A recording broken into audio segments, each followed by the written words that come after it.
Hello and welcome back to the Blueberry Funded Trader Spotlight, where we sit down with some of the most talented traders in our community and paid out traders and dive deep into their journeys, the origins of how they got into trading, and how they've found success as a trader in the prop space.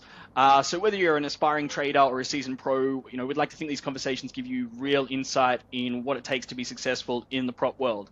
Today, I'm excited to introduce Alex, one of our standout traders who's got some impressive payouts with Blueberry Funded. So we're very excited to have him here. Alex, welcome to the show.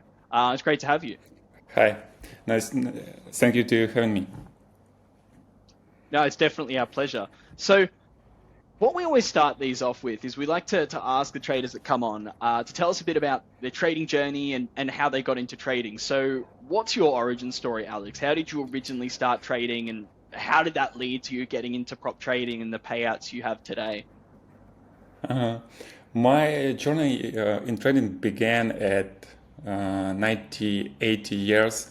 I started with cryptocurrency, and that was exciting time when things just go up and down. That was a crazy West market. So, but then through the years, crypto turnover like a toxic PvP place, and I started looking to more traditional market and so uh, prop trading company like Blueberry Fund, and I just give it a chance because the crypto was less about analysis but more about manipulation. That's why I pivot my journey to more, I don't know how to say it, maybe reliable or traditional market, let's say like that. So that was the reason why I look at prop firm. Fantastic. Um, and so you've been trading for 8 or 9 years, and I think it's an interesting point you make about starting in crypto and moving into traditional markets because crypto does tend to be manipulated. But I think there is great knowledge in crypto for traders because when you see very illiquid assets that can be manipulated, you start to understand how depth of market, order books, and liquidity, works a bit more. Like I've had similar experiences as well, where you're used to seeing things on a chart and clicking buy and sell in that without understanding the mechanics of Mm-hmm. what's going on underneath it. And whilst very illiquid crypto markets can be quite dangerous to trade, I think they help understand Absolutely how agree. price is actually formed, which can inform Mm-hmm. really how you then trade traditional markets. So you started in crypto and then moved into prop firms. So how long have you been trading with prop firms and trading CFDs? I went to prop firm in the beginning of this year. In January, I guess I bought my first account, and that's it. I don't have, it was new for me, but it was interesting, and that's completely different from cryptocurrency. And everybody who, my advice to everybody, just give it a try. Don't stick only with crypto because in nowadays it's very hard to get some money from that market, which the liquidity is very thin. When a lot of people looking to, I don't know, maybe AI stocks or something, there is absolutely nobody there. I, I can say that because I don't know. It's very, I don't know, not dangerous, but it's very pity what, it's very sad what we see in that market. So, It's a true point. I think the problem with trying to jump on massive trends and I think to get quick gains, is that mhm, by the time you really find out about them, it's too late. We're seeing that again in AI right now. It's like by the time you see all this news around it, like you're on the tail end of the boom cycle, usually, in my opinion. But I mhm, think there's definitely crossover from crypto into the prop space. I mean, we see that naturally with, the discords, the prominence on social media, which back when I yeah, come from a CFD brokerage background, that wasn't there in the broker space. But I think a lot of younger demographic people from the crypto space then went into the prop space. But there is definitely something at the core of wanting to get a meaningful return in that I'd say what, for good and for bad reasons, what crypto and sort of pump stocks maybe have in common with props that bring people in is that it's lower downside risk but higher upside. I just like to think that props do it in a much Absolutely more agree. educational way, and a way that is a lot more sustainable than just getting in on a meme coin or some penny stock or something, because it's an ongoing Yeah, skill which, even if you fail at a prop challenge, I still think you've absolutely learned agree. something from it rather than piling into some coin or some stock or something like that. Hmm. So I guess when you did move from crypto into trading prop challenges, what was your biggest challenge in making that change? Or what was your biggest challenge when you started prop trading with CFD firms? Uh, I guess, I tried to pass my evolution only for one day. I don't know, because it seems like 10% for a challenge, it's like an easy way to do it, like for one day, because you saw that my past experience tell me that 10% it's easy. You can do it for only 1 hour, and that was my biggest mistake because I blew up my accounts. And then I realized, okay, I don't need the rush. I don't need to chase every candle which I see on the chart. So I need to be more patient and try to find my edge here. What you just needed time to give yourself a time to pass it, like, I don't know, maybe 1 month or even more. But also don't that was most challenging for me. Just try to understanding that I can't pass this evolution for one day, and that's okay. 10% is a 10%. You don't need it do it at once for one trade or something like that. Mostly trading, it's psychology game, I think, because you can be right only 50% of all of your time, but you can be profitable because your win rate is not win rate, but RR is 1.2 or 1.3 or something like that. Yes. You're definitely hitting on the core of every one of these trader interviews and all the data we have. And it's becoming a pattern now, which in one hand, I find frustrating because I want to talk about new things, but on the other hand is great because I think it shows a common theme, which is patience, patience, patience. Everyone we get on here who has Absolutely. passed an evaluation Absolutely. and gotten a payout, it's always the same story. It's like, I was rushing, I was over leveraging, I was trying to make money really quickly, and I got successful when I Absolutely slowed agree. it down. I So couldn't agree yeah, with you it's more. Yeah. it's getting funny now because it comes up in every single one of these. And anyone who's keeping track of it knows I'm starting to You make a know, point of it. the But I like that because the yeah. data backs it as well. And that's sort of the thing about it is people come in saying, what are the quick answers? And it's like, well, based on the data and all these traders we're having on to interview anecdotally, there are no quick answers. It's all about the long term. It's about patience, and about not rushing it. Like that's 100% like the best advice out there. Yeah. And the funny thing is, it's very common sense. It's very simple, but like a lot of things, Absolutely. like that should be common sense, is they're not always very common to find out there, especially in a very fast moving market where you see people on, on Instagram and on X, like just posting massive payout certificates and all this quick money they're supposedly Hmm. making, when behind it, it's either not true or there's a lot of hard work and years of work and education and things that have gone into it. So it's an interesting trend, that I love to keep coming back to on these shows. Yeah, the most helpful things in our life, I think it's very simple things like drink a lot of water, do exercise every morning, go to the gym, go to the park, I don't know, and that's it. There is true, and people just can't believe it, and that's it. You just don't need a rush. You don't need to take a trade like every 5 minutes or something, and that is the key, I think. 100%. So I guess when you did then sort of get over this, making 10% in a day, and you sort of were then able to pass challenges and progress through your trading journey, what sort of strategy did you implement? Like, what's sort of your go-to way of trading the markets? Usually I use like a trend line to understand where is market go, what the direction is it, and also I pay attention to standard deviation, volatility deviation, to to find overextended moves which I can short or go long, and that's it. The hardest way for me is just don't do anything and just waiting my setup. That's it, because you literally want to take a trade when like every minute or every 5 minutes candle. But I make my trading journal, and I see that when I go and open trade before my setup shows up, I take a losses.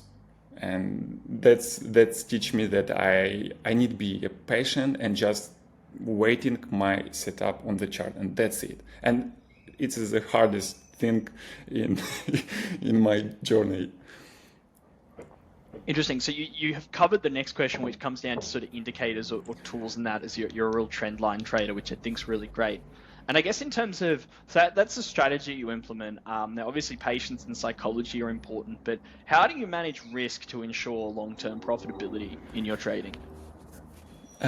Usually, I'm very flexible with the risk in my evolution phase, but very conservative when I get funded.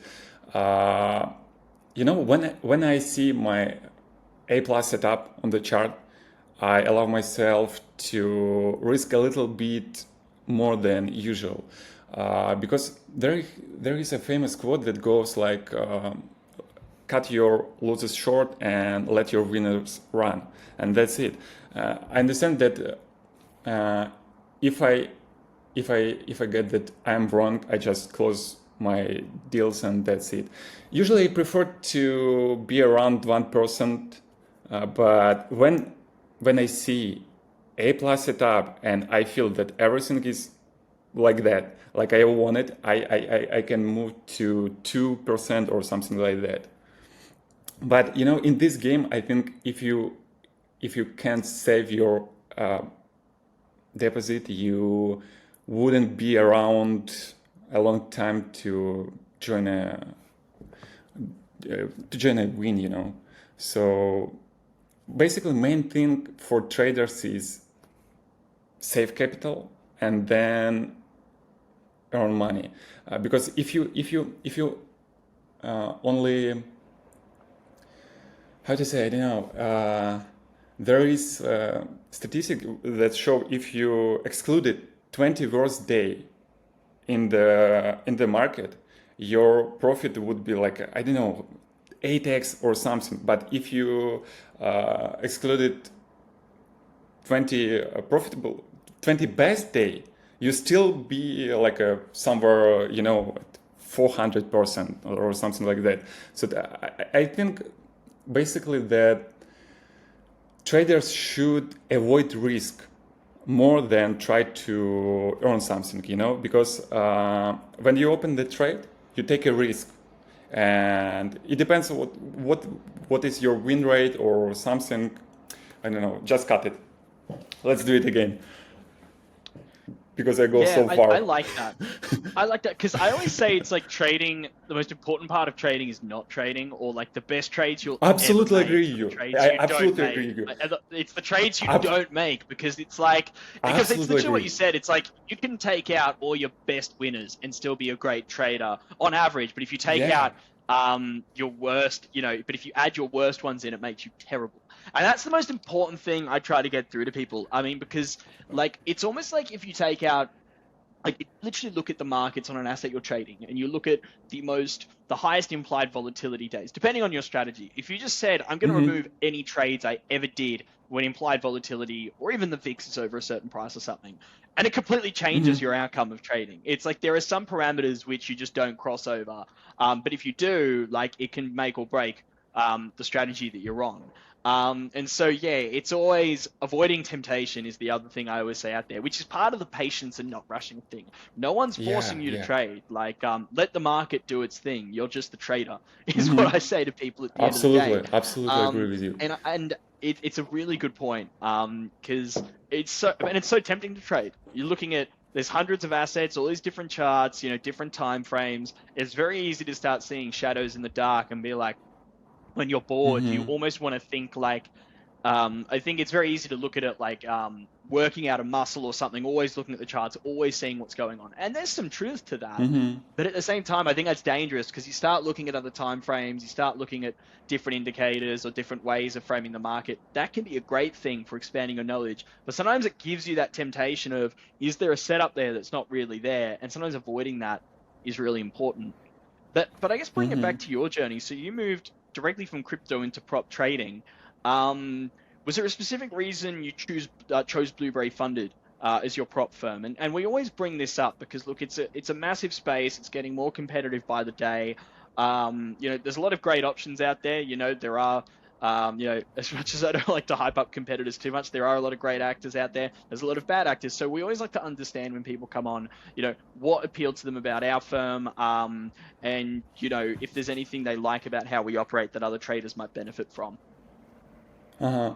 Yeah, the main reason why I choose Blueberry is because the Blueberry backed by a broker that makes my mind peace, and I understand that I can rely on this firm because Blueberry Fund is backed by a broker. That's it. What else I need? That's the main reason. The second one is that the price is very affordable.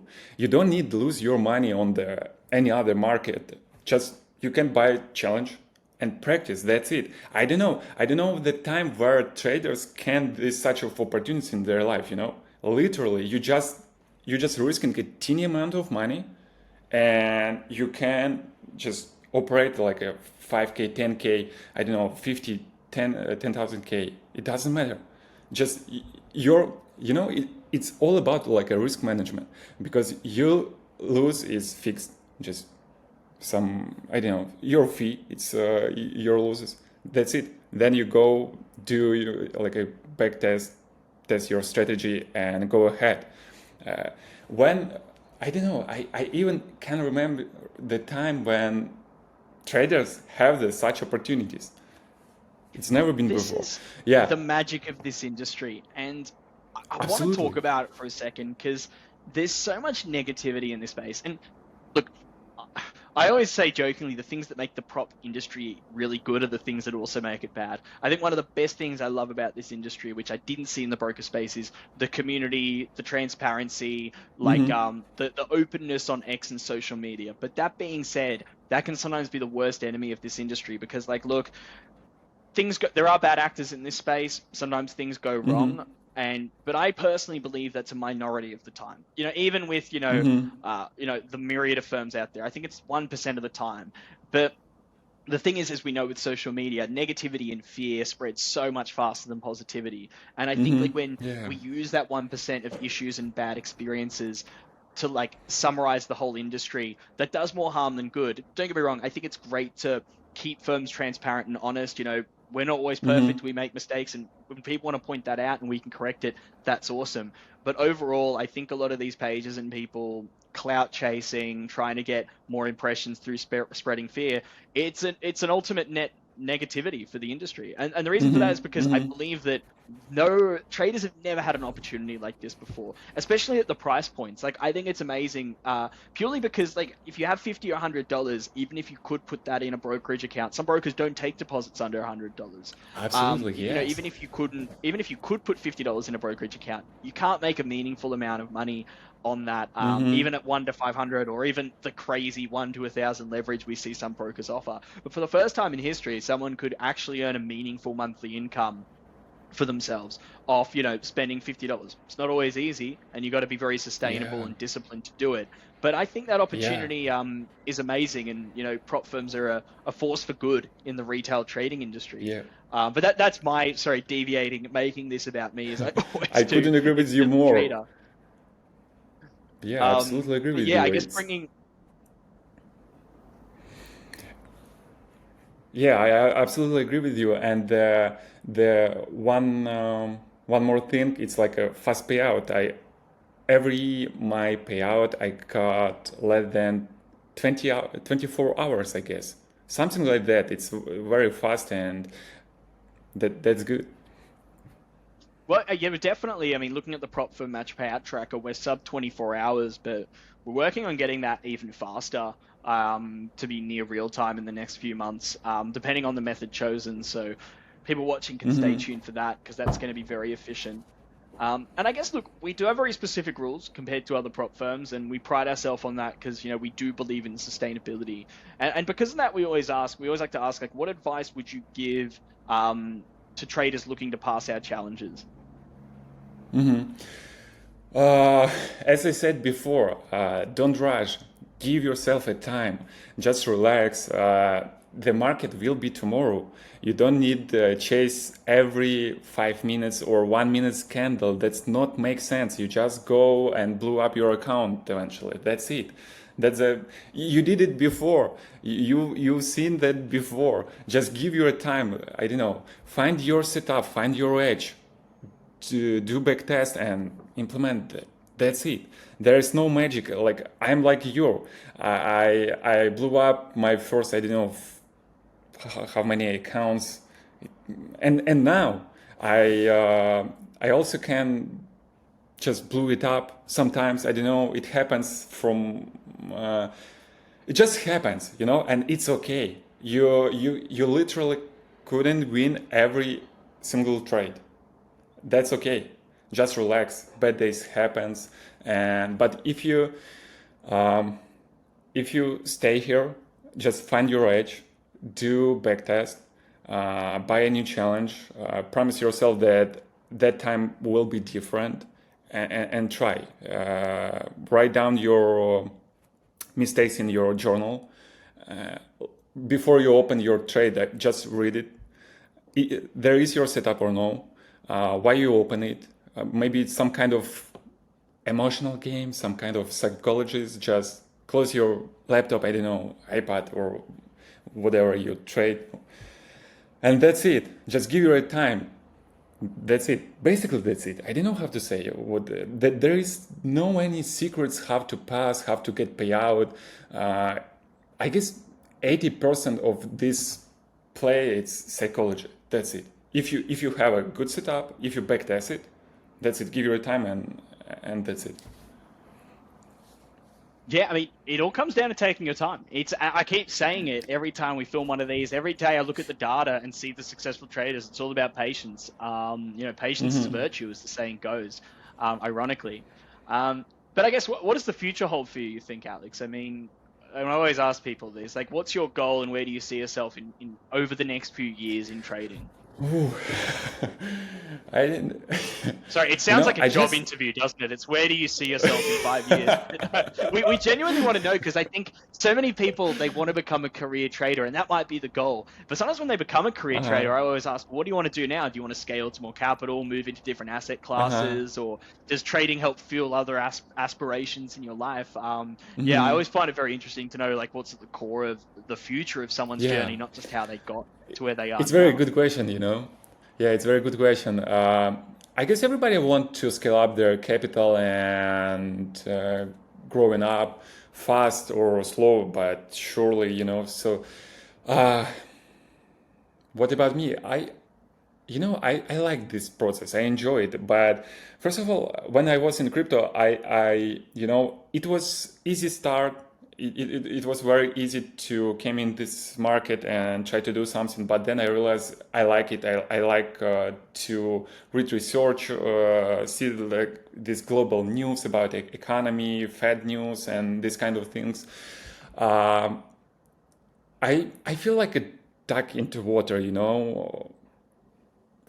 don't know how to say. My main goal is like a build sustainable cash flow and maybe make my stock portfolio something like that. But also like even now I have you know I guess every trader have a good cycle and bad cycle. Now I'm good cycle. I got a I don't know a lot of payout or maybe it depends to whom to compare. So I don't know. I just want to scale up my capital and maybe the main goal would be make my stock portfolio during like a 2 or 3 years. I think there will be good opportunity to do it. Do you trade stocks right now, or sorry, invest in stocks No, right no. now? I don't invest right now, but when you try to understand how Nasdaq moves, why S&P 500 moves, you see this company, you become understand something in this process. Why some company goes up, why some company go down, and that's it. And I feel that I want to invest something. Just it's like it feels like you're married to stock, and when you invest even $100 to stock, you became seed, and you become like you add it to your watch list. You see every moves. You try to understand, okay, why it go up or why it go down, and this kind of things.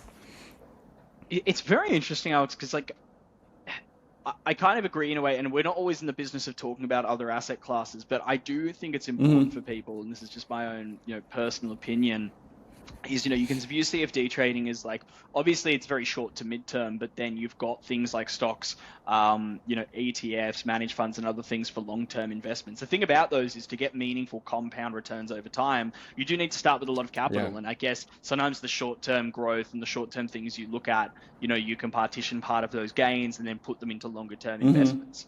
And look, it's Yeah. something that we don't, I think there should be more in this space about we do multi-asset. Obviously, we have brokerage, CFD prop. We've just launched a futures prop. But I think in terms of longer-term investment, education, I think it is important for people to consider those things. Because look, trading's great, but sometimes, whilst you're making all these great shorter-term moves, you can have your money working in the background, which is something I believe in. But you've also hit something really great there about index trading, which is sort of the movement of individual stocks in the index, which, like I always say, it's so easy for trading just to be looking at candles and, wicks and things on a chart.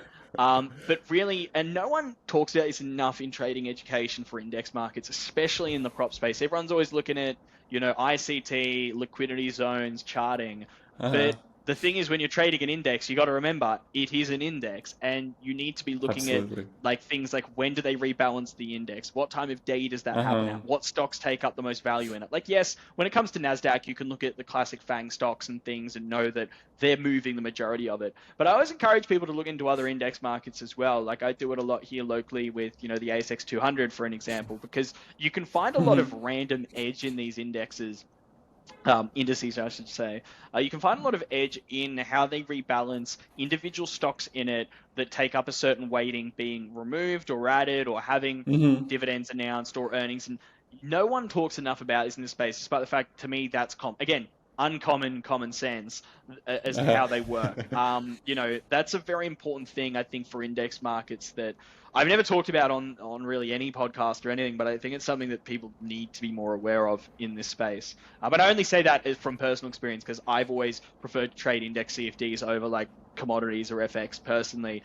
And yeah, I find it something very interesting where, people are always chasing lines on a chart, which, you can do, but there's a lot of underlying mechanisms and fundamentals of why the index moves, why random price spikes can happen that people are completely oblivious to. So you can have all the technicals that you want, but if there's a rebalance that happens on a certain day, or one of the major weighted stocks Absolutely. goes ex-dividend on a certain day, if you're not aware of that, your technicals mean nothing. So that's a very important thing to bring up, is understanding stock trading can also fundamentally impact your knowledge of index CFD trading as well. Absolutely. Your knowledge of index Yes. CFD trading will also then impact how you trade Forex and gold, because obviously if you know how the US stock market's going, there are links and things like that.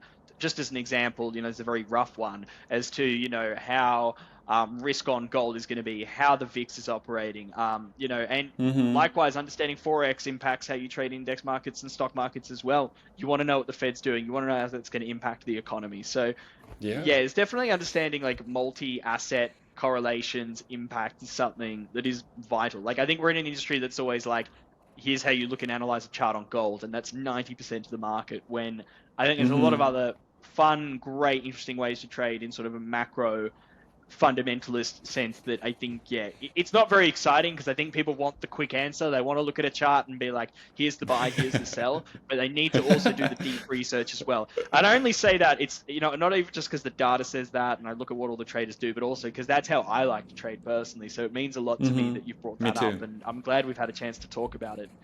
That does bring us kind of to the end of our set of questions. I guess to finish off, did you have any sort of parting words of advice or anything you wanted to say to all the viewers that are watching? Um, I can say that if you want to start your journey in the trading, it's even doesn't matter what kind of trading. It's a stock market, cryptocurrency, or something else. Just try prop firms, because there is no any other. I don't know how to say. There is no any other company, or not a company, but a chance that you can operate that such amount of money, but risking a very teeny capital. There is no any other way to do it. Just stop losing your money whenever you are right now, and just try prop firm. That's it. That's my advice for everybody. Just give it a try. If you haven't heard about it, just open, I don't know, YouTube X, and just, I don't know, do your own research and understand what is it, and give it a try. That's it. Because I guess I've heard about prop firm maybe 3 years ago, something like that. One of my friend told me about it, but I don't know how it works, but I completely forgot about it.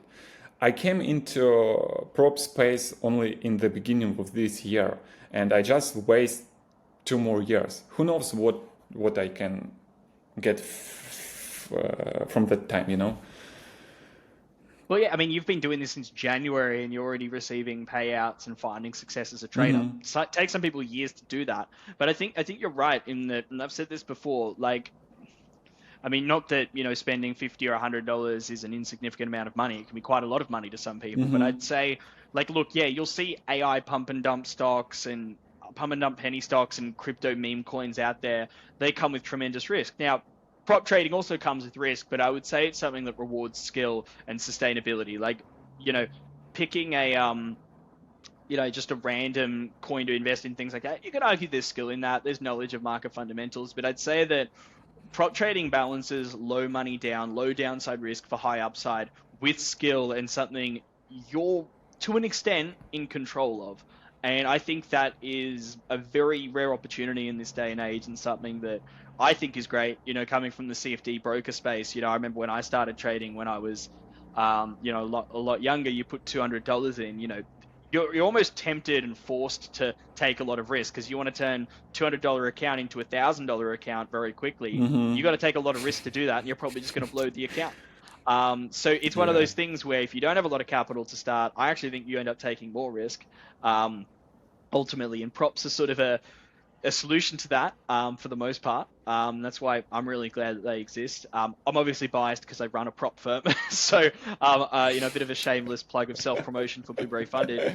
But no, look, great final remarks. Great to sort of end it on that note. But Alex, look, it's been great to have you on this show. We're really excited for you to continue trading with Blueberry Funded. Hopefully see you on here again after some more payouts, and best of luck with the future in your trading. It's been great to have you. Thank you for having me. Thank you.